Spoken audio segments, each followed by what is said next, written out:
제 성경이 외출 갔다 왔는데 아주 멋있죠. 이게 쫙 펴면요 이렇게 착 펴져도 너무 편해요. 이게 늘 이렇게 막 꼬부라져 갖고 펴면 넘어가고 그래서 힘들었는데 10년 된 겁니다. 감사합니다. 하나님 말씀은 봐도 즐겁고요, 들어도 즐겁고 항상 우리가 하나님보다 즐거운 분은 없어요, 그렇죠? 하나님에게는 어둠이라는 게 아예 없잖아요. 그늘이라는 것이 아예 없고 하나님은 기쁨 그 자체시거든요. 기쁨. 그래서 이 기쁨, 우리에게 희망을 주고 우리에게 어떤 소망을 주시기 때문에 이제 빛으로 표현했는데 그냥 빛이 아니라 생명의 빛 이렇게 말씀하셨어요. 생명의 빛. 그래서 우리가 하나님 만난다는 것은 그 기쁨, 그 생명의 빛을 만나는 겁니다. 근데 그 신앙을 막 어거지로 하면 기쁨이 없죠. 기쁨이 없는 신앙은 이 뭐가 잘못돼도 한참 잘못된 거예요. 그래서 우리 이걸 다시 찾아야 됩니다. 1세기 당시에 이제 고난을 많이 당했잖아요. 이 고난이 뭐냐면 이게 핍박 때문에 당했잖아요. 핍박. 근데 그 당시에는 신정 국가였잖아요. 모든 나라들이 나라마다 신이 있었어요. 자기 나라 신 안 믿으면 기분 나쁜 거예요. 다른 신 인정하지만 이제 끼워주지 않고. 우리나라도 뭐 기독교 들어와서 서양놈 종교라고 또 야수교라고 막 무시했잖아요.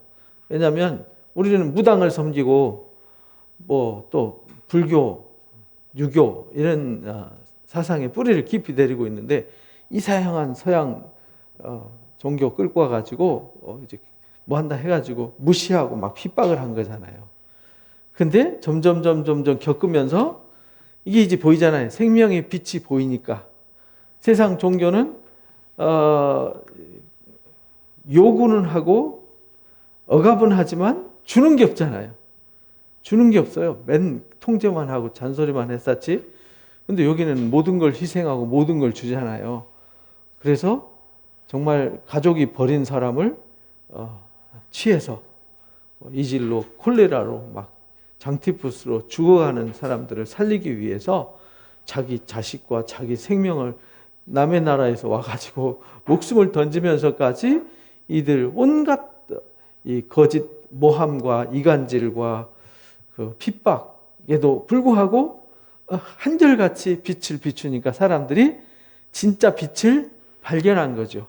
그래서 빛 가운데 나왔던 거예요. 그래서 오늘날 우리가 존재하는 거거든요. 안 그래서 우리나라 한국에 기독교가 존재하지 않았죠. 그래서 사람들이 생명의 빛을 보고 왔는데 요즘 모든 사람들이 이구동성으로 하는 것이 기독교에 뭐가 사라졌죠?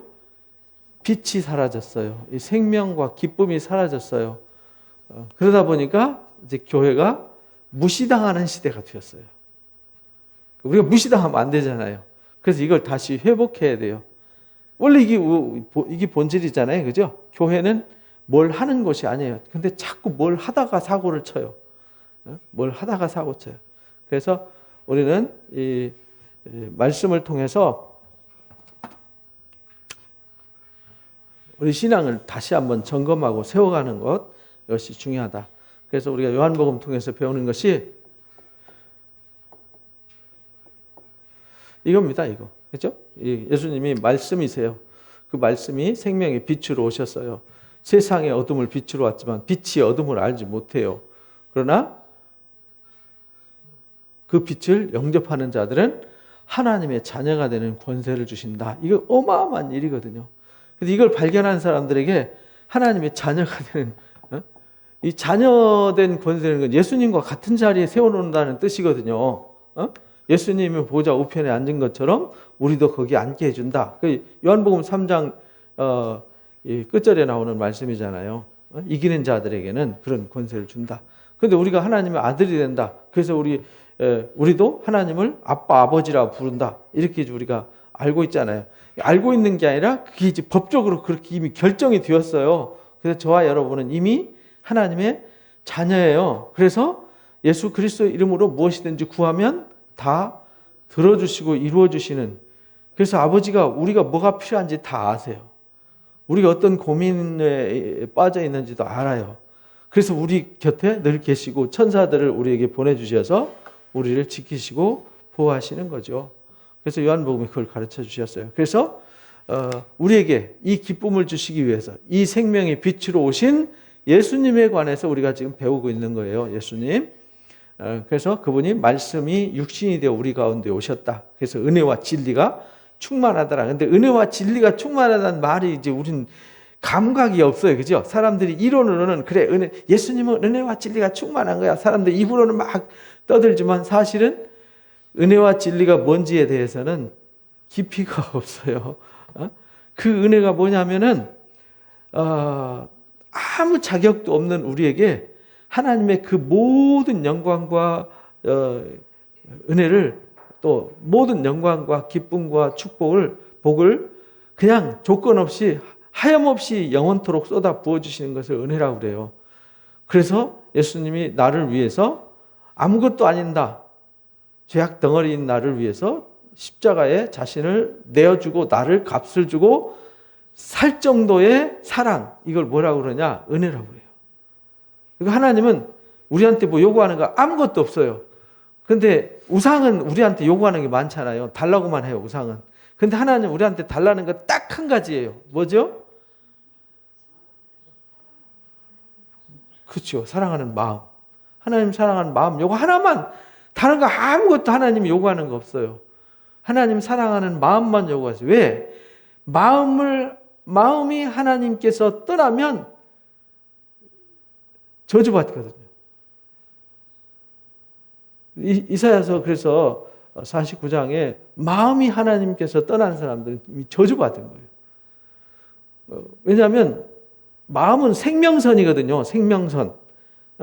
그래서 내가 하나님을 사랑하고 하나님께 마음이 가 있으면 하나님과 생명이 연결된 거예요. 탯줄이 연결된 거예요. 생명의 탯줄. 마치 태 속에 있는 아기가 탯줄로 생명을 이어가는 거잖아요. 그것처럼 우리가 하나님의 생명의 탯줄이 연결되는 게 뭐냐, 마음의 선이란 말이죠. 근데 이게 엉뚱한 데 가 있으면 하나님 아니면 나머지는 다 뭐냐면 어둠이거든요. 세상에는 하나님과 어둠, 빛과 어둠, 요거 외에는 존재하지 않아요. 빛도 아니고 어둠도 아니고 이런 건 없어요. 하나님 아니면 나머지는 전부 다 저주받은 사망의 세상이란 말이죠. 아담과 하와가 타락한 세상은 모든 사람들이 어디 아래 있어요? 죄 아래 있어요. 죄 아래 있으니까 무슨 권세 아래 있어요?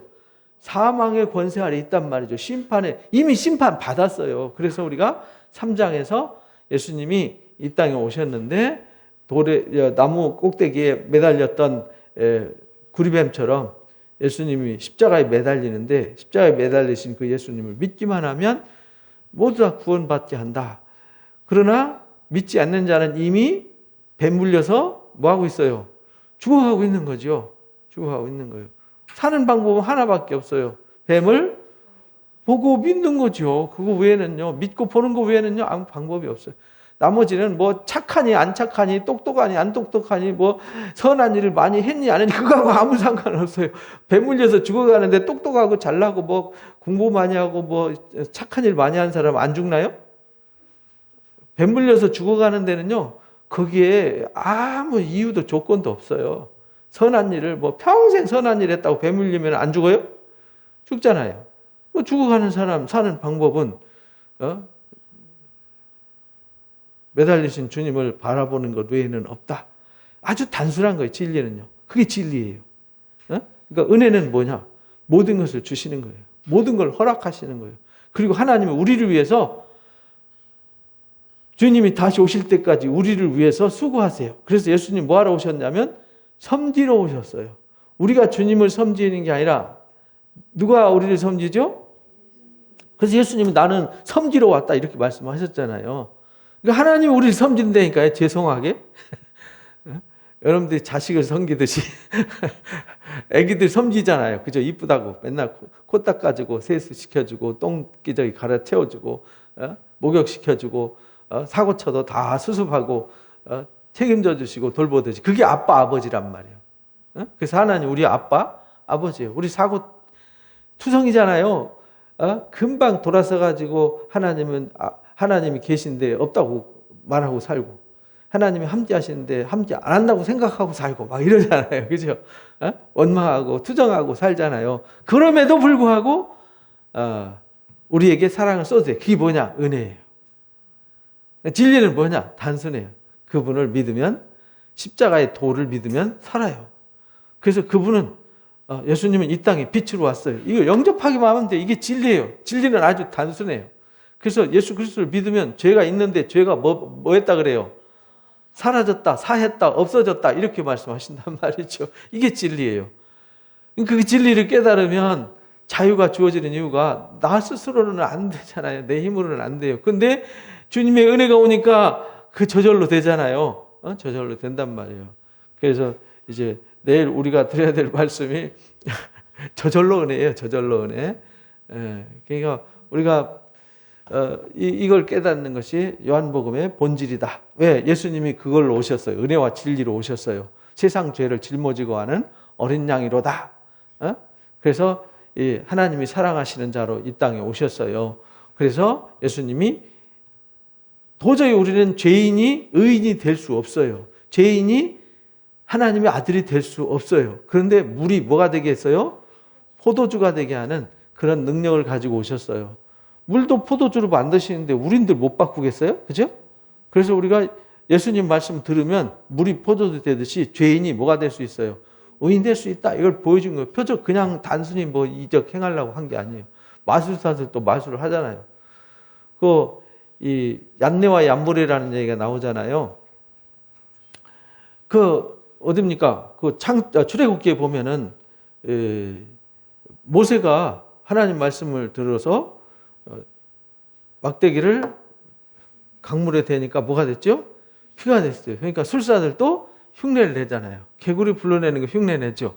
근데 티끌이 이가 되게 하는 거는 안 되잖아요. 그러니까 속임수도 써먹을 수는 있는데 인간은 잔재주를 부릴 수 있지만 그런 하나님은 잔재주가 아니라 아예 본질을 바꿔버린다니까요. 예수님은 죄인이 의인되게 하러 오셨어요. 그게 2장에서 우리가 배운 거예요. 우리가 그걸 잊어버리면 안 돼요. 그리고 이제 3장에서 우리가 거듭나야 된다. 그러니까 그게 거듭나는 거예요. 거듭난다는 다시 태어나는 거잖아요. 다시 태어난다는 것을요, 인간의 지식으로는요, 이해할 수 없는 거죠. 그냥 우리는 겉사람은 나이 먹어서 늙어가는데 다시 태어난다는 게 말이 돼요. 그러나 영적으로 다시 태어난다는 사실을 아는 사람만 아는 거예요. 그래서 니고데모가 성경 가르치는 선생님인데도 몰랐어요. 네가 유대인의 선생으로서 그것도 모르니? 이렇게 말하잖아요. 왜냐하면 성경을 다 암송해요. 성경 암송하면 뭐해? 내가 변화 안 되면은 아무것도 아닌 거예요. 신앙이라는 거는 사람이 많고 세력이 많고 그거하고는 아무 상관없어요. 중요한 거는 내가 진짜 변화돼야 되는 거예요. 진짜 내가 하나님의 아들이 되는 거죠. 죄인인데 내가 의인이 되는 거잖아요. 하나님의 영광을 상속하는 자, 내 안에 하나님이 거하고 주님이 거하는 하나님의 성전이 되는 거잖아요. 이 몸이 거룩한 집이 되는 거죠. 그리고 내가 그 신비와 함께 주님의 집에 거하는 거죠. 주님 안에 거하게 되는 것이죠. 그것이 이제 여러분들 제가 요즘 대요리 주보에다가 이렇게 올려 드리잖아요. 이제 66번, 7번까지 이번 주에 66번, 7번인데 66번, 7번 얘기가 그 얘기예요.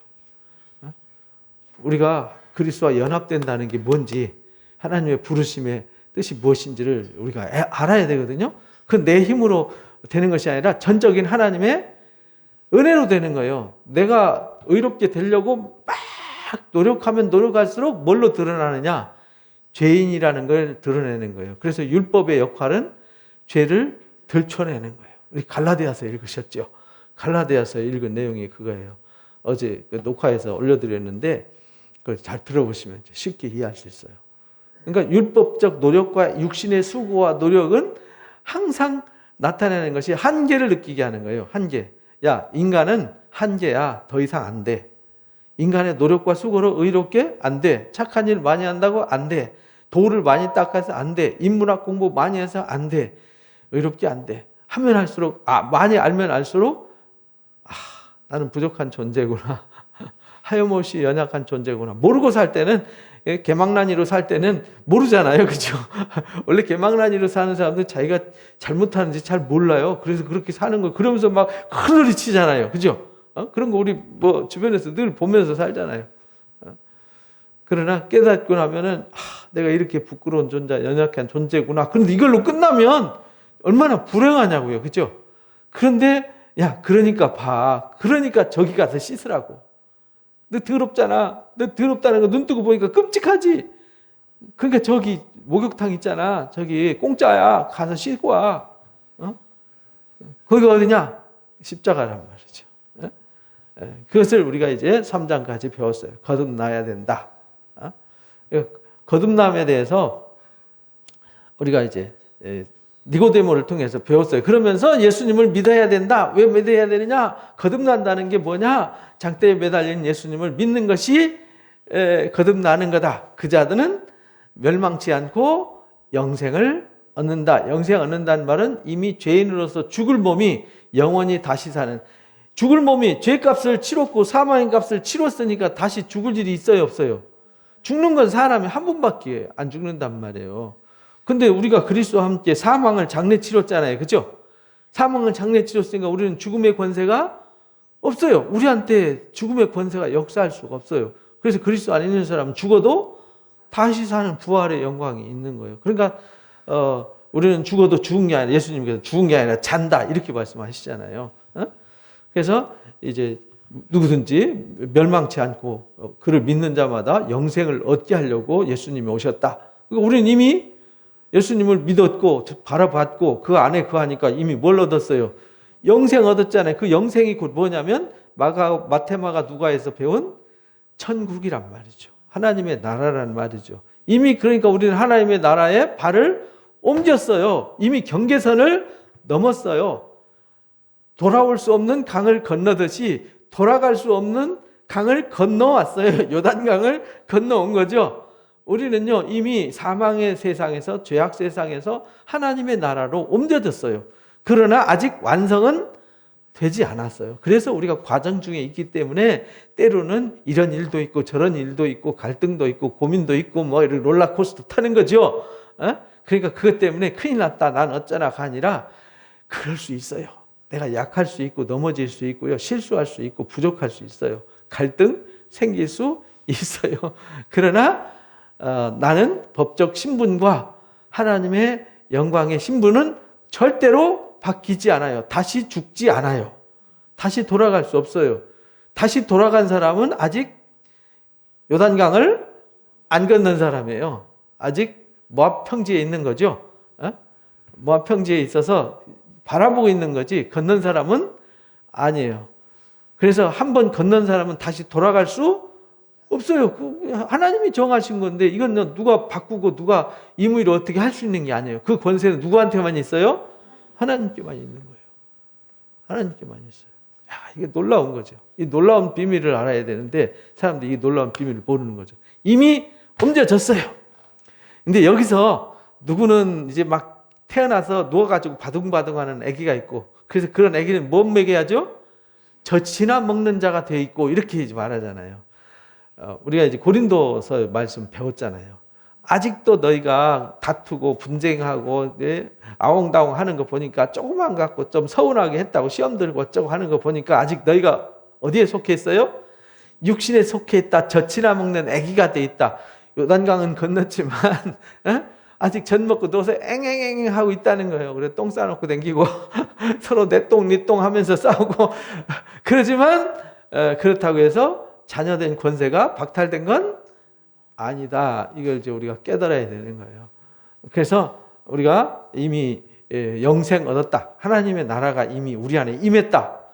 우리가 누가복음 10장과 17장에서 이미 배운 거잖아요. 하나님의 나라는 여기 있다 저기 있다 하는 거 믿지 마라. 하나님의 나라는 어디 있느니라? 내 마음에 있느니라. 예수님의 이름으로 귀신이 물러갔으면 이미 하나님 나라가 우리 가운데 임한 것이다. 그래서 우리 옛사람이 죽었고 그리스도와 함께 거듭났으면 니고데모에게 가르쳐준 것처럼 거듭난 사람만 하나님 나라를 볼 수 있고 들어갈 수 있어요. 그래서 우리는 이미 봤고 어떻게 됐어요? 들어왔어요.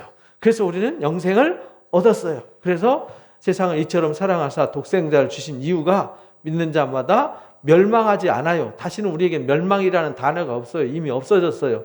영생을 얻었어요. 그러나 하나님 아들을 세상에 보내신 이유도 심판이 아니라 구원이었다라고 지난주에 우리가 배웠어요. 그래서 우리가 배웠어도 이거 다시 한번 확실하게 짚고 또 넘어가고 확실하게 짚고 넘어가야 돼. 왜? 이 신앙은요, 정말 바르게 배워야 되는데 성경 많이 아는 게 중요한 게 아니에요. 많이 깨닫는 게 중요한 거죠. 그래서 그를 믿는 자는 심판을 받지 않아요. 그죠? 그랬잖아요. 그를 믿는 자는 심판을 받지 아니하는 것이요. 믿지 아니하는 자는 하나님의 독생자 이름 믿지 아니함으로 벌써 뭐 했어요? 이미 심판의 자리에 아담과 하와가 쫓겨난 뒤에 이미 쫓겨났다는 자체가 심판의 세상으로 쫓겨난 거잖아요. 그 아래에서 태어난 모든 사람들은 사망의 권세 아래에 있는 거예요. 그래서 로마서 5장에 또 고린도후서 5장에 한 사람이 죄를 지음으로 모든 사람이 죄인이 되었어요. 그런 한 사람 예수님이 순종함으로 모든 사람이 하나님의 자녀가 되고 생명을 얻을 수 있어요. 이걸 이제 가르쳐 주는 거예요. 그래서 이미 세상에 태어난 사람들은 이미 죄악 세상의 사망의 권세 아래 태어났기 때문에 모든 사람들이 심판 아래에 있는 거예요. 거기서 우리를 건져낸 거죠. 정죄는 이것이니 뭐냐? 이 빛이 우리한테 왔어요. 그런데 사람들이 자기 행위가 악함으로 빛보다 어둠을 더 사랑했어요. 근데 이 말이 이렇게 사람이 말로 표현했지만 자기 행위가 악함으로 빛보다 어둠을 더 사랑하고 그러지는 않아요. 그 무슨 말이냐면 그렇게 느끼지 못한다고요. 사실은 그런데 그렇다는 사실을 알지 못한다, 느끼지 못한다. 느끼면요, 누가 어둠 속에 박쥐처럼 동굴 속에서 험한 데 살겠어요? 습하고 더러운 곳에 냄새나는 곳에 누가 살겠어요? 이 지하도 시궁창에서 누가 살려면 돈 주고 살라고 살겠어요? 가난해도 없어도 환한 밝은 곳에서 깨끗한 곳에서 살고 싶지. 근데 사람은 모른다 이 말이에요. 이미 빛이 왔지만 사람들이 빛을 모른다. 몰라요. 안 보여요. 눈 감아서. 그래서 어둠을 더 사랑한다는 말은 어둠 안에 있기 때문에 그게 전부인 줄 알고 빛이 있다는 사실을 모르기 때문에 빛을 얘기하면 잘못되었다고 말하는 거예요. 왜? 보지 못하고 듣지 못하고 느끼지 못하고 생각하지 못하니까. 그래서 우리가 옆에 사람들 권고하면 사람들이 들어요, 안 들어요? 안 듣잖아요. 왜냐하면 자기가 지금 어떤 상태인지를 자기는 몰라요. 꼭 자기만 몰라요. 그래서 이게 답답한 거예요. 알면은 그게 문제가 안 되는데. 그래서 악을 행하는 자들은요, 빛을 미워해요. 그래서 빛으로 오지 않아요. 이는 그 행위가 드러날까 합니다. 이게 실제 이렇게 막 알면서 나는 어둠이야. 자, 주님 앞에 가면은 내 부끄러움과 수치가 드러나니까 안 갈래. 이런 게 아니라는 거예요. 그런 게 어딨어. 건방지게 하면서 막 예수 믿는다고 구원받냐? 예수 믿으면 밥 먹여주냐? 하는 그 자체가 뭐예요? 어둠이란 말이에요. 그것이 그렇게 배나밀고 교만 오만했는데 이게 교만 오만이 주님 앞에 가면 얼마나 부끄럽고 수치스러운지가 다 드러나게 되는 거죠. 그러니까 모르는 거예요. 모르면서 그렇게 고집 부리는 거죠. 그래서 안 믿는 거예요. 막 권고해도 안 듣고 지 고집대로 지 뜻대로 사는 거죠. 세상 여론이나 요즘 사회적 분위기 이런 게 편성해서 야 요즘 기독교 사람들이 너 교회 가냐고 물으면 누가 그러더라고요. 그 얘기 듣고 너무 어이가 없어가지고 요즘 교회 가냐고 사람들이 물어보면요. 이거 교회 간다고 말해야 되나 이거 고민이에요. 그게 왜 고민이에요? 그렇잖아요. 저는 교회 갑니다. 그러나 마스크 쓰고요. 손 다 씻고 성결하게 하고 갑니다. 그렇다고 해서 예수 믿는 사람이라고 해서 뭐 코로나가 아이고 예수 믿는 사람이군 무서워서 도망가는 거는 아니 예수 믿는 사람도 감기 걸리고요. 잘못 먹은 식중독 걸릴 수 있는 겁니다. 그러니까 우리가 너무 그런 걸 두려워하지 말고 두려우면요 이미 우리 몸에 이 바이러스와 벌레들이 수십억 개가 살고 있잖아요. 그죠? 그럼 끔찍하니까 이 몸 떠날 거예요? 그럴 수는 없잖아요. 이미 우리가 뭘 만지고 접촉하고 환경 속에 이미 말할 수 없는 바이러스와 말할 수 없는 세균들이 득실거리는 속에서 우리가 살고 있는 겁니다. 코로나만 바이러스가 아니거든요. 근데 그런 거 너무 무서워하고 그것 때문에 마치 교회 가면 무슨 죄 짓는 것 같처럼 막 이렇게 사회적 여론이나 분위기에 편성해가지고 그것 때문에 쩔쩔매고 이런 건 아니라는 거예요. 우리가 조심할 건 조심하되 아닌 건 아닌 거고 맞는 건 맞는 거고 이렇게 돼야 되는 거죠. 그래서 진리를 따르는 자들은 빛으로 와요. 그러나 진리를 따르지 않는 자는요 빛으로 오지 않아요. 후에 예수님이 그래서 세례 베푸실 때 예수님이 이제 등장하시는 얘기를 가르쳐 주셨어요. 세례 요한이 잡혔다는 소식 듣고 예수님이 갈릴리로 가시게 됐죠. 갈릴리로 가시게 되는데 요한이 오기 아직 요한이 오기 갇히지 않은 때였어요. 그러니까 요한이 오게 갇히지 않았으니까 갇히기 전에는 세례 요한도 세례를 계속 하고 있고 예수님도 제자들을 데리고 다니고 있고 제자들이 세례를 베풀고 있고 그러니까 이 두 산맥이 있는 거잖아요. 그때에 요한의 제자 중 한 유대인이 더불어 정결 예식에 대하여 변론이 있었어요. 변론이. 뭐라고 변론하냐면 요한에게 가서 이르되 랍비여 선생님과 함께 요단강 저편에 있던 함께 있던 그 예수님 그분이 곧 선생님이 증언하시던 이가 세례를 베풀며 사람들이 다 그에게로 가더라. 근데 여기서 예수님이 직접 세례 주신 건 아니에요. 예수님은 물 세례를 주시지 않았어요. 제자들이 세례를 준 거죠. 베풀매 다 그에게로 갑디다 이렇게 말하니까 요한이 대답합니다. 만일 하늘에서 주신 바가 아니면 사람이 아무것도 받을 수 없다. 잘 깨달아라. 이렇게 요한은 하나님의 선지자잖아요. 그러니까 선지자니까 바르게 보고 바르게 아는 거죠. 왜냐하면 사람들이 나한테 따라오는데 사람들이 나 따르던 사람들이 저쪽으로 가면 기분 나쁘잖아요. 우리는 그죠? 만약에 우리 교회 사람들이 많이 왔는데 옆에 교회가 세워있는데 사람들이 옆교회로서 다 가버려 보세요. 기분 안 좋죠, 그죠?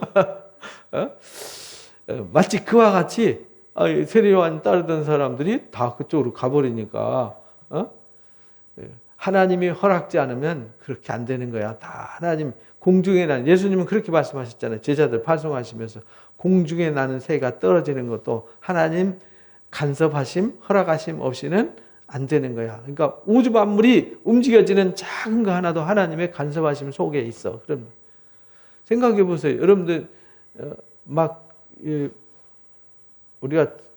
우리 수도권의 차들이 뭐 1000만 대 가까이 되잖아요. 어마어마한 차들이 방구 끼면서 다니잖아요. 이산화탄소 막 뿜고 다니는데 그러면 이산화탄소가 막 나오면 뭐가 없어질까요? 산소가 희박해져야 되잖아요. 그럼 우리가 아이고 이래가 고산병 걸려갖고 죽어야 되잖아요. 서울 사람들은. 근데 안 죽잖아요. 지하철 다녀도 안 죽죠. 그 지하철 땅굴 속에까지 뭐가 들어오죠? 산소가 들어와요.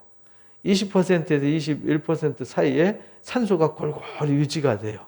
거기서 조금 19점 몇 %까지 떨어질 수도 있어요. 우리가 차 운전할 때 창문을 꽉 닫고 운전하면은 이게 이산화탄소가 배출되고 산소가 차단되기 때문에 점점 졸려지잖아요. 산소가 차단되니까 그것처럼 우리가 걸어다니면서 졸리고 막 이렇게 돼야 되는데 안 그러잖아요. 신기하지 않습니까? 근데 신기하게 산소가 떨어지면요 뭔가가 작동을 한대요. 생태계가. 그래서 산소를 막 빨리 생산하도록 하고 또 이산화탄소가 많아지면은 또 그걸 통제하고 이걸 균형을 맞춰서 그래서 우리가 숨 쉬고 안 죽도록 지금까지 지구상에 걸어다니다 산소 없어 죽은 사람 없잖아요. 누가 산소 배달한 것도 아닌데. 그죠?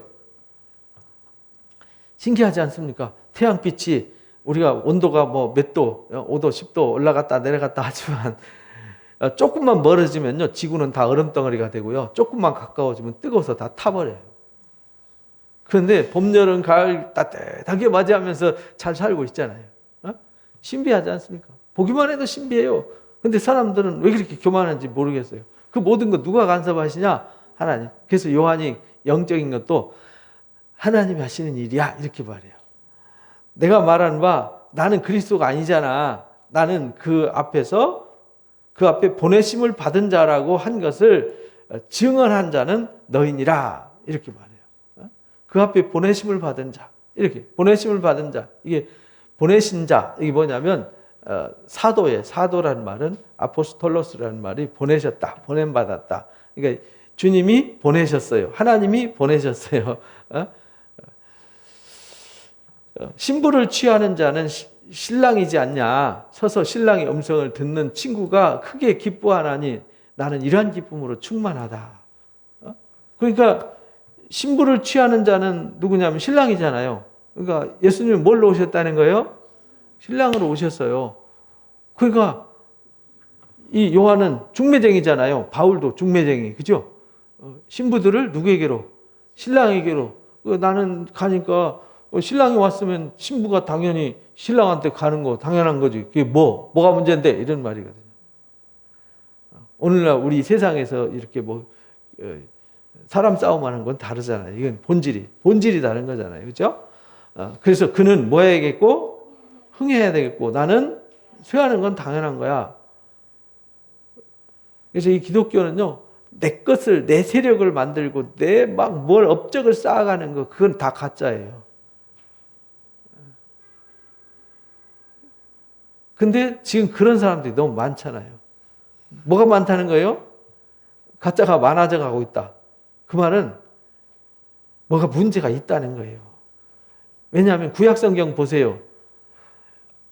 유다지파가 하나님 택하신 사람들 아니에요? 그죠? 12지파가 하나님 택하셨잖아요. 근데 타락한 건 12지파가 타락했지. 이방인이 타락한 게 아니잖아요. 이방인은 수에 칠 가치도 없는 거잖아요. 그거는. 성경은 누구를 위해서 썼냐면 언약 백성들한테 쓰여진 거란 말이에요. 오늘날 성경은 누구한테 쓰여졌겠어요? 믿는 사람들한테 쓰여진 거예요. 그래서 계시록에도 그렇게 말하잖아요. 성전 방마당은 측량하지 마라. 그건 이방인한테 줬어요. 42달 동안 집밥도록. 그러니까 하나님 정하신 때까지 마음대로 하도록 이 하나님 울타리 밖은요 알아서 하는 거예요. 마귀가 지 권세 아래 있으니까. 그러나 성전 안에 있는 사람들은 하나님의 작업이 있는 거죠. 하나님의 권세 아래 있는 거예요. 이 안에 있는 사람들은 다듬고 가꾸고 만들기 때문에 이제 바로 세워지는 것이죠. 그래서 그는 흥해야 되고 나는 쇠해야 된다. 하나님이 하시는 일은 흥해야 돼요. 근데 하나님이 하시는 일이 아닌 것은 쇠하는 건 당연한 거죠. 그래서 세례요한은 당연히 주님에게로 가는 것을 인정했어요. 이거 쉽지 않은 거예요. 그죠? 그러니까 금식하면서 기도하는 영성이 있었기 때문에 이 사실을 깨닫고 사람을 뭐 할 수 있었어요? 보낼 수 있었던 거죠. 이 사람이 쉬운 일은 아니거든요. 예레미야가 핍박을 받고 이사야가 핍박을 받고 한 이유는 뭐냐면요. 사람들이 시선이 자꾸 저쪽으로 가니까 못 가게 하려고. 예수님 오셨는데 예수님 십자가에 못 박은 이유가 대제사장들, 바리새인들, 서기관들이 다 자기를 납비라고 다 막 사람들이 자기한테 왔는데 사람들이 갑자기 예수님 나타나니까 어디로 갔어요? 우하고 가니까 나 혼자 여기 뻘쭘하게 서 있잖아요. 그러니까 시기가 나가지고 예수님을 잡아 죽여야 되겠다 해가지고 자기들이 무슨 짓 하고 있는지도 모르고 예수님을 십자가에 못 박여 죽은 거예요. 그래서 고린도전서 2장에 관원들이 이 십자가의 도를 깨닫으라면 누가 하나님의 아들을 왔는데 하나님의 뜻을 이루기 위해서 저를 십자가에 못 박자 이렇게 말하겠냐 이 말이에요. 그러니까 아무도 모른다 이 말이죠. 십자가의 도는 세상의 관원의 지혜로 곧 세상의 학자나 철학자나 성경 선생의 지혜로 알 수가 없는 거다. 뭘로 하느냐? 하나님의 성령으로만 알 수 있다. 그래서 우리에게 뭘 부어주세요? 성령을 부어주셔서 알게 하시고 깨닫게 하시는 거다. 이걸 가르쳐 주신 겁니다. 그래서 이제 그 유명한 말씀 여기 이제 31절부터 위로부터 오시는 이는 예수님 어디서 왔어요? 이 땅에 속한 분이 아니에요. 그래서 우리가 증거하고 가르치는 이 하나님 말씀은 땅에 속한 이야기가 아니에요. 그래서 예수님이 그랬잖아요. 니고데모한테, 야, 내가 땅의 일을 말하는데도 네가 못 알아듣는데 내가 위로부터 하늘 얘기하면 네가 어떻게 알아듣겠니? 그러니까 이제 동문서답하는 거잖아요. 거듭나야 하나님 나라 들어갈 수 있다, 볼 수 있다. 그러니까 니고데모가 굉장히 똑똑한 선생님 수준인데, 요즘으로 말하면 서울대학교 교수님이신데, 그보다 더 똑똑할 수는 없잖아요. 그 당시에 니고데모보다 더 똑똑할 수가 없었어요. 그런데 겨우 생각하는 수준이 어떻게 모태에 들어갔다 다시 나옵니까? 라는 수준밖에 안 된다는 거예요. 그래서 위로부터 오는 하나님의 역사예요. 위로부터 오시는 이는 만물 위에 있어요. 만물에 속한 게 아니에요. 그러니까 만물에 속한 거를 이제 우상이라고 그래요. 피조물에 속한 것, 열등한 거죠. 이 열등한 걸 숭배하는 것은, 만물은 누구를 위해서 창조해 주셨냐면 우리를 위해서 창조해 주셨단 말이에요. 그래서 우리 보고 뭐라고 그랬어요? 다스리고 누려라. 근데 만물보다 못한 피조물로 들어가 버리면 이 열등한 존재가 되니까 하나님의 자존심 상하는 거죠. 그리고 그것을 하나님 섬기듯이 음란하게 섬기니까, 우상을, 귀신을, 악한 것을 음란하게 섬기니까 하나님 화가 나셔서 그 화가 난 상태를 진노하셨다, 이렇게 말해요. 그래서 몽디를 들어가지고, 우리 이사야서 28장에 보면 그러잖아요. 심판을 할 때 심판이 목적이 아니라는 거예요. 야, 누가 대회양과 소회양을 수확할 때 도리깨로 막 두드려서 으깨는 사람이 어딨냐? 그렇잖아요. 우리가 참깨나 들깨 추수할 때 막 도리깨로 가서 막 다 두드리면 어떻게 되죠? 그 알이 다 깨져버리면 그 추수하는 의미가 없잖아요.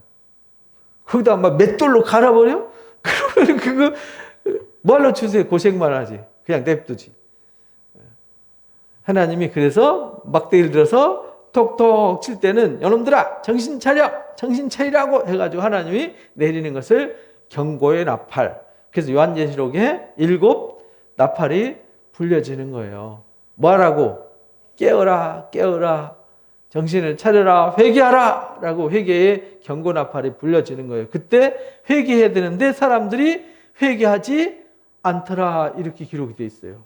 그만큼 회개하는 사람들이 많지 않더라. 그래서 히브리 4장 보니까 사람들이 완악해져서 그렇더라, 이렇게 말해요. 안식의 날이 남아있는데 들어가지 못하는 이유는 그들의 마음이 완악해졌어요. 완악해져서 하나님 말씀을 듣고 회개하지 않아요. 그래서 광야에서 다 죽었어요. 그래서 오늘날 우리한테 그것을 경고와 교훈으로 기록해 준 거다. 고린도전서 10장에서도 그걸 가르쳐 주셨죠. 그래서 만물 위에 계세요. 땅에서 난 사람들은 땅에 속했기 때문에 수준이 땅의 것 외에는요 말할 수 없어요. 하늘로부터 오시는 이는 만물 위에 계시기 때문에 친히 만물 위에서 보고 들은 것을 증언하는 거예요. 그래서 성경 이야기는 만물 위에 있는 이야기예요. 그러니까 세상의 학자들과 세상의 분위기와 여론과 언론사 기자들이 써대는 종교학자들이 종교학 그 기자들도 다 신학 공부한 사람들이 종교 기자 하는 거거든요. 나름대로 다 공부한 사람들이죠. 그 사람들이 쓰는 여론 지식 이거하고는 차원이 다르더라. 그러니까 교회는 그 사람들 얘기를 쓰고 그 사람들처럼 얘기하면 교회가 있을 필요가 없는 거죠. 그럼 그 신문사 기자 또 방송 기자들 얘기 들으면 되는 거지. 그렇잖아요. 그분들 설교 들으면 되는 거지. 정치인들 설교 들으면 되지. 학교 교수님 설교 들으면 되지. 뭐 하려고 목사가 세워지겠어요. 근데 요즘 목사들도 참 이제 회개를 해야 되는 이유가 목사가 성경을 몰라요. 난 그런 사람들 많이 봤어요. 왜 그러냐? 그러니까 교회가 구조적으로 문제가 있는 거예요. 교회가 구조적으로 문제가 있는 이유가 뭐냐면, 그러니까 우리 교회도요, 여러분들이 잘 이해를 하셔야 돼요. 교회는 제자를 키우는 것이잖아요. 예수님 12제자 키우셨잖아요. 바울이 12제자 에베소 교회에서 두란노 소론에서 키웠잖아요.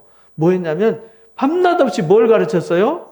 성경을 가르쳤어요. 그래서 성경을 가르치는 선생님이 되었어요. 말만 하는 선생이 아니라 말씀을 듣고 보고 지켜 행하는 훈련을 시켜서 그 사람들이 제자가 되어서 이들을 파송했단 말이죠. 근데 교회가 사람들을 키워서 파송하는 교회가 거의 없어졌어요. 다 신학교, 누가 신학교 갔는지도 모르고 누가 무슨 신학 공부했는지 모르는 사람 그냥 이력서 받아가지고 둘은 무슨 기업체가 돼버렸어요. 요즘은요, 목사 청빙한다고 이력서 받아요. 그냥 스펙을 보고 막 해가지고 설교 CD 테이프 보내라 그러고, 와가지고 설교 한번 해봐 해가지고 무슨 면접. 저는 그런 거 안 합니다. 저는 자존심 상해서 그런 거 안 해요. 아니, 내가 하나님 말씀 전하려고 하나님의 부르심 받아서 섰는데 어디 가서 면접이나 보고 뭐 이력서나 써대고 그런 것을 저는 못합니다. 차라리 목사 안 하고 말지. 그런 세상으로 변질돼 버렸어요. 그러니까 이 사람이 어떤 삶을 살았는지, 어떤 훈련을 받았는지, 어떤 준비가 되어 있는지 모르고 데려다 쓰니까 이제 교회가요, 어린이부, 청소년, 청년 다 실험 대상만 되는 거죠. 1년 있다가 바꾸고 2년 있다가 바꾸고. 그러니까요, 교회는 이상한 곳이 된 거예요. 그래서 교회에서 키워야 돼. 옛날엔 그랬어요. 교회에서 도제식으로 가르쳤어요. 직접 앉아서 가르치고 훈련시키고 인격을 다듬고 성품을 다듬고 말씀으로 다지고 말씀으로 무장시키고 그렇게 해가지고요, 준비되었을 때 파송을 했어요. 그러니까 교회가요, 가장 많은 비용과 에너지를 쏟아야 되는 곳이 어디냐면 사람 키우는 곳이에요. 근데 요즘은요, 교회가 가장 비용을 많이 쓰는 곳이 사람 키우는 데가 아니라 외형을 키우는 데잖아요. 이게 병 들어가는 거예요. 왜냐하면 교회는 뭐 하는 곳이냐? 위로부터 온 증거를 받아서 그 증거를 전하는 거잖아요. 구약에도 보세요. 선지 학교가 있었잖아요. 선지 학교가 있는데 가짜 선지자들이 더 많았잖아요. 거짓 선지자들. 선지자들이 많은데 거짓 선지자가 더 많았다고요. 그래서 예레미야가 선지자들한테 핍박받잖아요. 제사장들한테 핍박받잖아요. 왕한테 핍박받잖아요. 말이 돼요? 그게 기득권 세력 아니에요. 그죠? 종교 기득권 세력한테 예레미야가 선지자들이 핍박을 받아요. 그래서 우리가요, 잘 깨달아야 돼요. 그래서 저는 이 교회를 세우면서 그런 생각을 늘 했어요. 내가 교회를 세우면 껍데기 키우기보다는 사람을 키워야 되겠다. 사람 키우는 데 전심 전력을 다해야겠다. 근데 아직 이렇게 막 많이 키워야 되겠다는 사람들이 보여오지 않아서 그럴 만한 여건이 안 돼서 못하지만 여건 되는 한도 내에서는 모든 것을 다 쏟아서 이렇게 하려고 애쓰고 있어요. 그리고 거기에 제일 비중을 둬야 된다고 생각하고 선저지에서 선저지를 제가 후원하고 도와주는 이유도 거기도 사람을 뭐 하는 곳이냐? 훈련시키고 키우는 곳이거든요. 사람을 키워야 돼요. 그러면 누가 일을 하죠? 사람이 일을 하는 거예요. 하나님이 그 사람을 통해서. 왜? 위로부터 온 증거를 가진 사람만이 위의 것을 전할 수 있거든요. 자기가 혼자 생각하고 공부해가지고 논문 써가지고 목사 되는 게 아니라는 겁니다. 이건요, 하나님이 친히 보고 들은 것을 증언해야 되는데 뭘 보고 들었는지를 알게 해야 되잖아요. 그 증언을 받는 자가 많지 않아요. 없어요. 그 증언을 받는 자는 하나님을 뭐 하다고요? 참되시다는 것을 뭐 해서요? 인쳤다. 하나님이 참되다는 것을 인정하는 사람들. 이 사람들이 누구냐? 하나님께 속한 사람들이에요. 그래서 하나님이 보내신 이는 뭘 하죠? 하나님의 말씀을 해요. 그러니까 하나님 위로부터 온 증거인지 땅의 이야기인지는 잘 구분을 해야 돼요. 교회는요, 영적인 것을 가르치는 곳이잖아요. 이걸 잘 구분을 해야 돼요. 그래서 하나님의 말씀을 해요. 그러니까 교회는요, 하나님 말씀을 가르치는 곳이 돼야 돼요. 하나님 말씀 외에 다른 거 가르칠 게 없어요.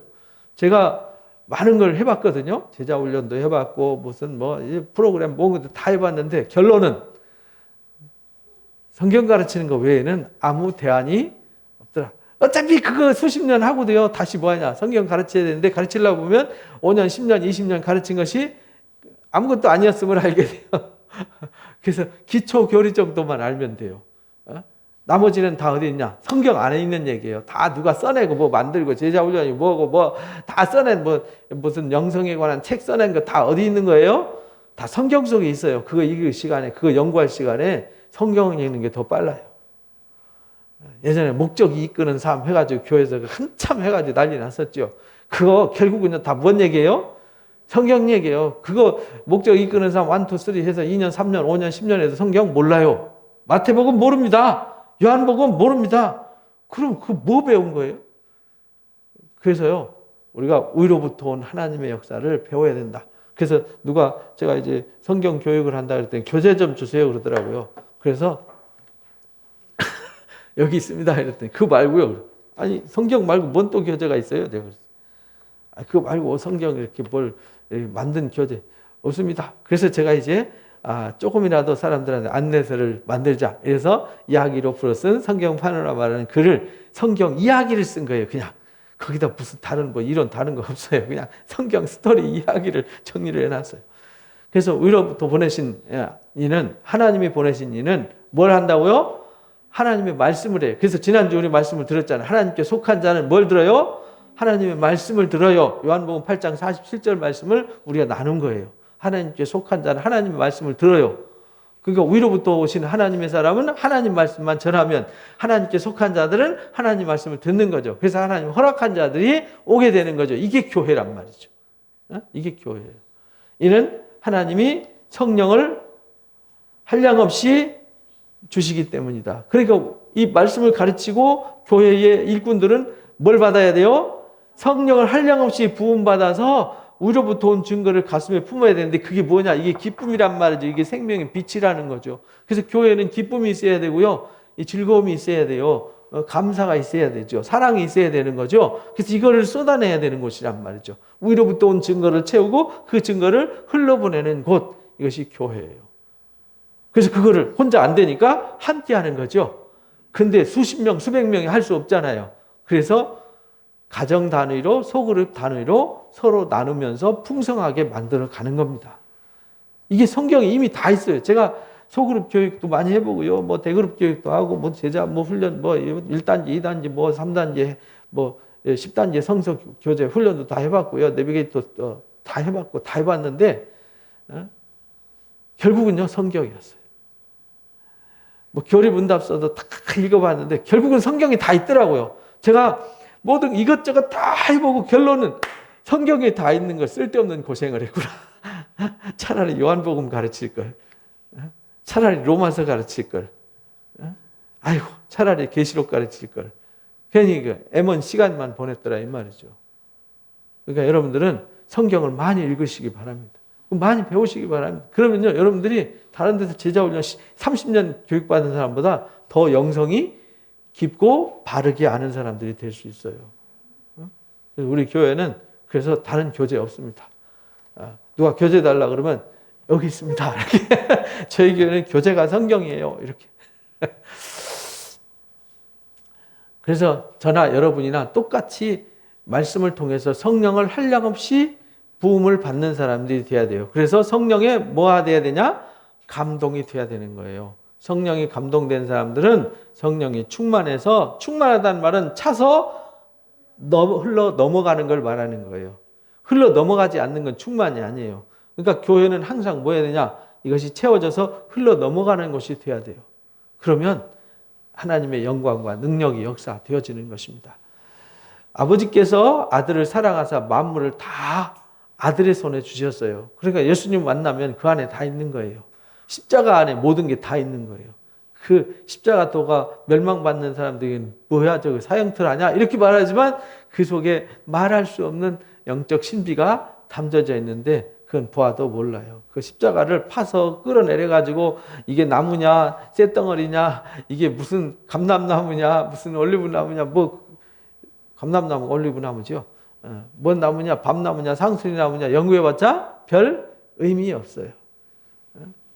거기에 매달리신 그리스도의 신비를 깨닫는 것이 중요한 것이죠.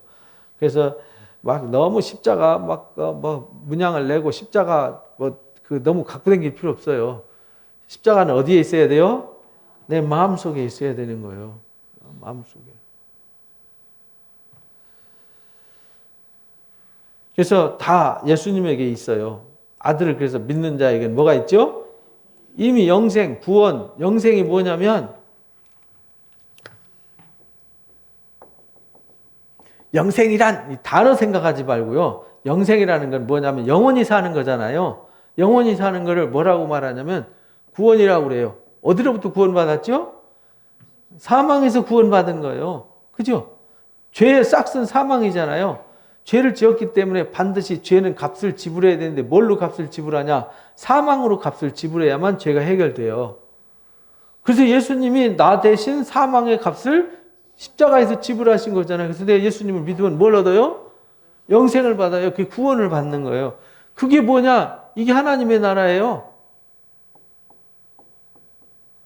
이게 천국이라니까요. 성경 이야기가 다 이 얘기예요. 이거. 그래서 예수님을 믿으면 영생이 있어요. 아들에게 순종하지 아니하는 자는 영생을 보지도 못해요. 그러니까 하나님의 아들 그리스도를 영접하지 않고 그 말씀을 따르지도 않고 듣지도 않는 사람은요, 이런 게 있는지도 몰라. 이게 뭔지도 모른다니까요. 도리어 뭐가 있어요? 하나님의 진노가 그 위에 머물러 있다. 이미 진노 아래에 있는 사람들 속에서 우리를 빼낸 거라니까요.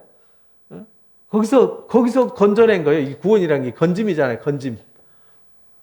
모세도 물에서 건졌다 그래서 모세잖아요.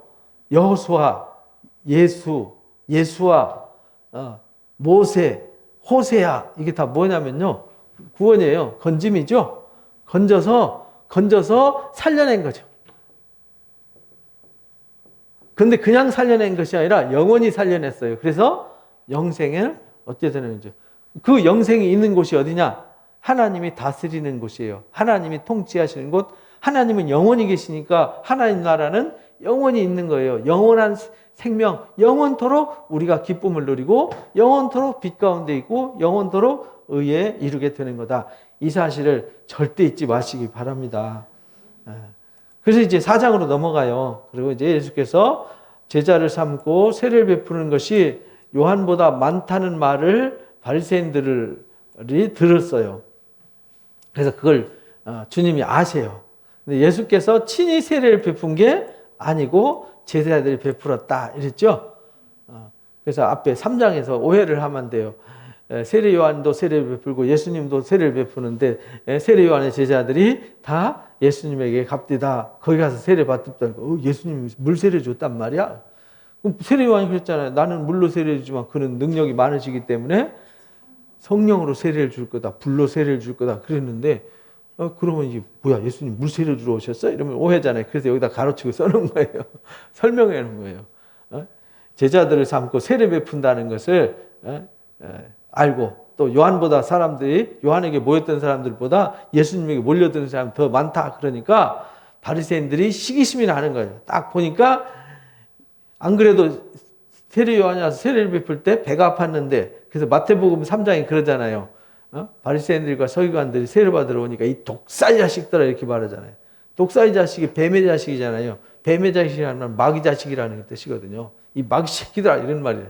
이 마귀 새끼들아. 세례 요한이 바리새인들 서기관들 이 마귀 새끼들아 누가 너야 세례 받으러 오라 그랬어. 막 이렇게 말하는 거거든요. 세례 받으려면은 회개에 합당한 열매를 맺고 와야 돼 이렇게 말하죠. 내 과거 잘못된 건 다 청산하고 와야 돼. 그러니까 회개라는 말은 내가 무엇을 잘못했는지, 뭐가 문제인지, 내가 어떤 죄인인지를 알고 그걸 내려놓고 주님 앞에 와야 되는 거거든요. 근데 세례받고도 과거나 세례받기 전이나 받은 후에나 똑같은 생각, 똑같은 환경에서 똑같은 사고방식으로 살아가면 그건 세례받은 게 아니죠. 세례받았다는 말은 가치관과 세계관이 완전히 바뀐 거예요. 옛사람은 죽고 그리스도 안에 나는 새로운 피조물이 되었습니다. 라는 고백이 담겨져 있는 겁니다.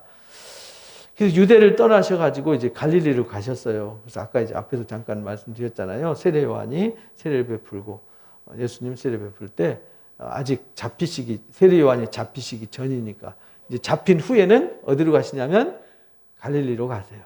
우리가 마태복음에서도 그걸 배웠죠.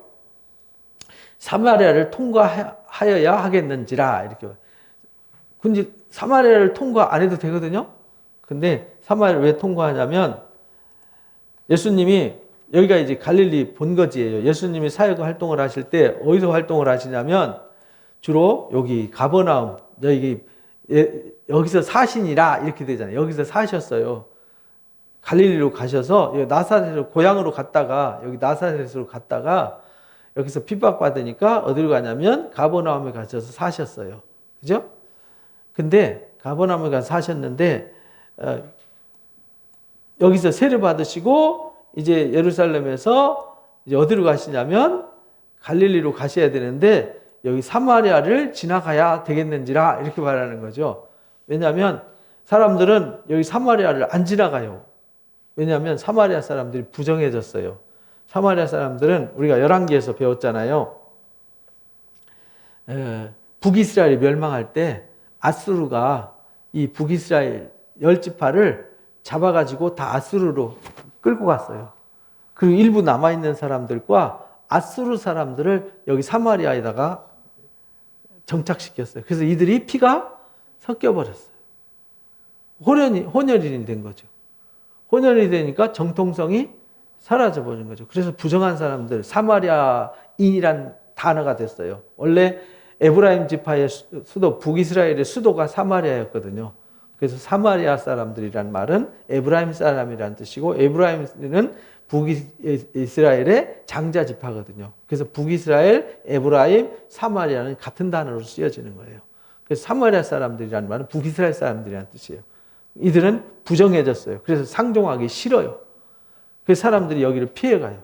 그러니까 이 사람들이 자기들도 하나님 섬기는 사람이라고 예배를 해요. 어디서 예배하냐? 그리심산에서 예배를 해요. 거기다 성전 짓고. 이 마카비 혁명 때 이 성전을 다 때려 부시죠. 예루살렘 성전은 전 세계에 하나만 존재할 수 있어요. 성전은 2개 존재할 수 없어요. 그래서 예배당을 성전이라고 하면 안 된다는 의미예요. 예배당이 성전이면 대한민국 성전 몇 개예요? 6만 개잖아.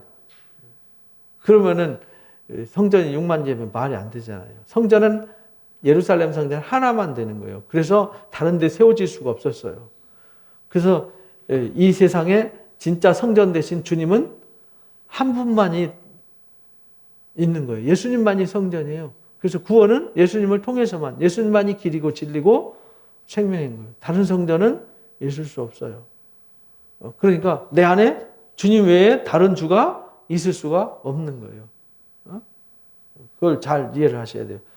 그래서 이들이 여기 이제 그리심산 여기 있잖아요. 그리심산에 여기가 수가성이 있고 그리심산 요 옆에 에발산이에요. 제가 이제 그거를 사진으로 딱. 여기가 그리심산이에요. 여기가 세겜 땅이거든요. 여기가 요셉의 우물, 야곱의 우물이 있는 기념교회가 여기 있어요. 요 입구에 지금은 아랍 사람들, 팔레스타인 사람들이 여기를 지키고 있어요. 그래서 여기 유대인들은 못 들어가요. 저희들은 이제 작은 차 타고 살짝 들어갔다가 오고 이러거든요. 갈 때마다 갔다 왔는데 위험해서 잘 안 가요. 여기서 사고 나면 보험회사도 보험도 안 들어줘요. 책임도 안 져요. 모험을 하는 거죠. 여기가 그리심산이고 여기가 에발산이에요. 그래서 여호수아한테 그랬잖아요. 들어가면 에발산에다가 6지파 세우고 그리심산에다 6지파 세우고 저주문을 선포하잖아요. 그것이 신명기 27장 얘기잖아요. 하나님 말씀을 지키지 않는 자는 저주받을지어다. 저주받을지어다. 아멘 아멘 하라 하는 게 신명기 27장인데 여기 여호수아가 서고 한쪽 지파 6지파 세워놔놓고 선포하라 그랬어요. 거기다가 해반죽 발라가지고 돌에다가 율법을 새겨놨어요. 근데 그리심산은 축복의 산이에요. 에발산은 저주의 산이에요. 그래서 여기 가면 여기 민둥산이에요. 여기는 그래도 나무라도 조금 있어요. 그래서 이 그리심산에다가 사마리아 사람들이 성전을 세워놔놓고 사마리아 오경을 만들었어요. 모세 오경이 아니라 사마리아 오경을 만들어서 지금도 그리심산에서 예배해요. 지금도 가면. 우리 홈페이지나 저 페이스북에 그 사마리아 사람들 지금 6월절 지키는 거 영상 올려드린 거 보셨나요? 못 보셨군요. 홈페이지에 가면 있습니다. 그 사마리아 오경을 가지고 예배하고요. 거기서 6월절 제사를 지내요. 지금도. 지금도 이제 봄에 가면 5월 달쯤 되면 거기서 실제 양 잡아서 막 목을 빼가지고 피를 받아가지고 뿌리고 그걸 태워서 제사하는 유월절 제사를 지금도 지내고 있어요. 근데 그들이 변경시키는 거죠. 다. 여기가 이제 그래서 사마리아 사람들은 사마리아를 통과 안 해도 되는데 예수님이 일부러 사마리아 사람들이 부정하기 때문에 어디로 가냐면 이쪽으로 가요. 여리고로 해가지고 이쪽 베레아 지방으로 이렇게 건너서 이쪽으로는 잘 안 왔어요. 왜냐하면은 그쪽은 물이 없어요. 근데 이쪽은 물도 많고 풀도 많고 쉴 곳도 많기 때문에 베레아 지방으로 이렇게 요단강을 건너가지고 이쪽으로 이렇게 해서 갈릴리로 갔어요. 이게 정통 길이에요. 근데 예수님은 생뚱맞게 사마리아, 이게 길이 빨라요. 직선 길이니까 뺑뺑 안 돌아가도 되고, 그래서 이쪽으로 가요. 일부러. 왜? 사람들은 차별해도 예수님은 차별하지 않아요. 그 사람들이 부정하다고 남들은 말해도 예수님은 세리나 죄인이나 어떤 사람도 부정하다 말하지 않아요. 그래서 일부러 사마리아 성을 지나가게 되는 거죠. 사마리아를 통과하게 되었는지라 사마리아는 수가라는 동네에 이르니라. 수가가 세겜 땅이에요. 아까 세겜을 신약 성경에는 지명을 수가라고 그랬어요. 수가가 세겜이에요. 구약 성경에는 세겜, 신약에는 수가성이에요. 야곱이 그 아들 요셉에게 준 땅이 가깝더라. 그래서 요셉을 거기다 장례 치르잖아요. 그래서 요셉이 죽을 때 유언을 했어요. 나를 거기다 갖다 묻어달라. 그래서 이 세겜 땅에 요셉의 무덤이 있어요. 근데 지금 요셉의 무덤이 맨날 순환을 당해요. 유대인들은 요셉 그 기념일 절기 때 되면 차 타고 몰래 숨어 들어가서 기습 가서 막 거기서 예배 드리고 그러고 나와요. 그러면 팔레스타인 사람들은 지키고 있다 거기 못 들어오게 막아놔. 그 앞에 다 막아놨어요. 그래서 요셉 무덤 한번 구경하러 갔다가 막아놨고 막 경찰들이 통제해서 못 갔어요. 이렇게 해서 어깨 너머로 지붕만 쳐다보고 왔어요. 지금도 그렇게 갈등을 겪는데 지금 아주 복잡합니다. 그래서 그 아들 요셉에게 준 땅이 가깝고 거기 또 야곱의 우물이 있더라. 그 수가성에 야곱의 우물이 있어요. 지금도 있어요. 그 우물 위에다가 기념 교회를 세웠어요. 그 물을 지금도 한 70m 들어가거든요. 이렇게 도르래 있잖아요. 떨어뜨리면 한참 있다 돌멩이를 떨어뜨리거든. 돌멩이 딱 놓으면 한참 있다가 땀방 이렇게 해요. 우리가 이제 부엘세바에도 가면 그 우물 그 옛날 예터 우물 이 현장이 있거든요. 얼마나 깊은지 안 보여 시커매갖고. 그럼 돌멩이를 던져봐요. 하도 돌멩이 던져서 많이 메꿔졌을 것 같아. 오는 사람마다 한 번씩 던져보니까 이렇게 딱 놓으면요 아무 소리가 안 들려요. 한참 있다 딱 소리가 나요. 그만큼 우물이 깊었어요. 옛날에는 그 팔레스타인 땅 자체가 갈릴리 지방만 물이 풍부했고요. 갈릴리 지방이 아닌 사마리아 땅, 유대 땅, 네겝 사막 지역은 물이 없어요. 강도 없고 시내도 없어요. 그러니까 물이 귀했어요. 그래서 물이 생명이었어요. 그래서 물을 무슨 물이라고 그래요? 생명수라고 이렇게 표현을 한 거예요. 생명수.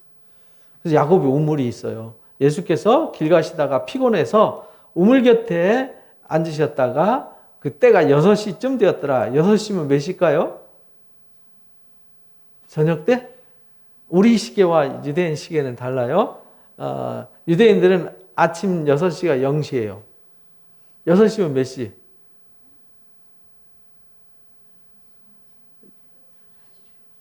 아침 6시가 0시예요. 그러면 6시면 언제쯤 되나요? 점심때. 그래서 예수님이 제3시에 십자가에 못 박히잖아요. 제9시에 운명하셨다는 얘기는 오후 3시에 돌아가셨다는 뜻이죠. 그래서 제6시, 우리 시계로 아침 6시가 0시예요. 그럼 제1시가 7시, 2시가 8시, 제3시가 9시, 제6시가 12시 이렇게 되는 거예요. 그래서 6시쯤 되었더라. 그러니까 여기가 정오쯤 되었다 그러는 말이죠. 사마리 여자가 와가지고 물 달라 할 때, 요 뒤에 보면 이제 정오라는 말이 나와요. 그래서 제자들 점심때쯤 되니까 시장하니까 뭐 하러 갔냐면 음식 사러 가죠. 그래서 요 사마리아의 여인을 요 우물가에서 만나게 되는 거예요. 이 우물가에서 사마리아 여인을 만난다는 자체가 유대 문화 자체에서는 있을 수 없는 일이에요. 그러니까 예수님 뭐 하러 오셨냐? 변화시키러 오셨고, 예수님은 구원하러 오셨고, 예수님은 누구든지 구별하지 않아요. 이방인이 되었던 누구든지 편견을 갖지 않으시고 누구에게나 다 구원자로 오셨어요. 라는 것을 가르치는 거예요. 그래서 이 이야기를 사마리아 이야기와 사마리아 여인을 통해서 하나님이 어떤 구원의 섭리를 펼쳐가는 이야기는 다음 주에 나누도록 하겠습니다.